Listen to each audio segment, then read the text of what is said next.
Hi and welcome to important affair. आप जानते ही हैं कि देश में 15 से 18 आयु वर्ग के टीन एजर्स के लिए वैक्सीनेशन प्रोग्राम शुरू हो चुका है, क्योंकि अब ओमाइक्रॉन का खतरा बच्चों पर भी धीरे धीरे नजर आने लगा है। इस बीच अब सरकार ने वयस्कों के लिए एंटी कोविड प्रिकॉशन डोज को लेकर भी महत्वपूर्ण फैसला कर लिया है। क्या फैसला किया है सरकार ने?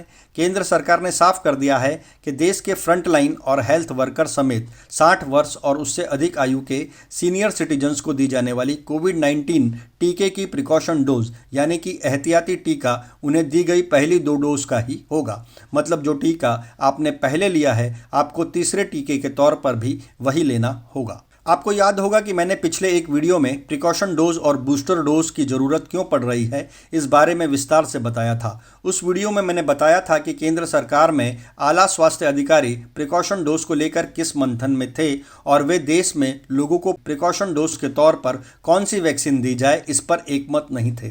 वे लंबे डिस्कशन के बाद भी किसी कंक्लूजन तक नहीं पहुंचे थे।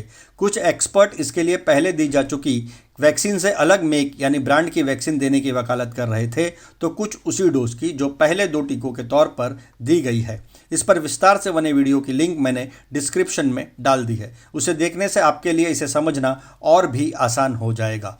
अंततः अब केंद्र सरकार ने फैसला कर लिया है कि प्रिकॉशन डोज उसी टीके की होगी जो 2 टीकों के तौर पर दी गई है, और नीति आयोग के मेंबर हेल्थ वीके पॉल ने स्पष्ट भी कर दिया है कि यह 10 जनवरी से इसके सभी एलिजिबल लोगों यानी पात्रों को दी जाना शुरू कर दी जाएगी। साउथ अफ्रीका में जहां यह वायरस सबसे पहले पाया गया था, वहां बूस्टर डोज इम्यूनिटी बढ़ाने में काफ़ी मददगार साबित हो रही है। चूँकि अभी तक इसे लेकर जानकारियां सीमित हैं, इसलिए इस दिशा में लापरवाह नहीं हुआ जा सकता। न ही यह मानकर निश्चिंत बैठा जा सकता है कि यह भविष्य में घातक म्यूटेशन नहीं करेगा। Central drugs standard control organisation की कोविड-19 संबंधी सब्जेक्ट एक्सपर्ट कमेटी ने भारत बायोटेक को नेजल कोविड टीके के तीसरे चरण के परीक्षण के लिए मंजूरी दे दी है। इसमें यह भी परीक्षण किया जाना है कि क्या इसे बूस्टर डोज के तौर पर भी इस्तेमाल किया जा सकता है।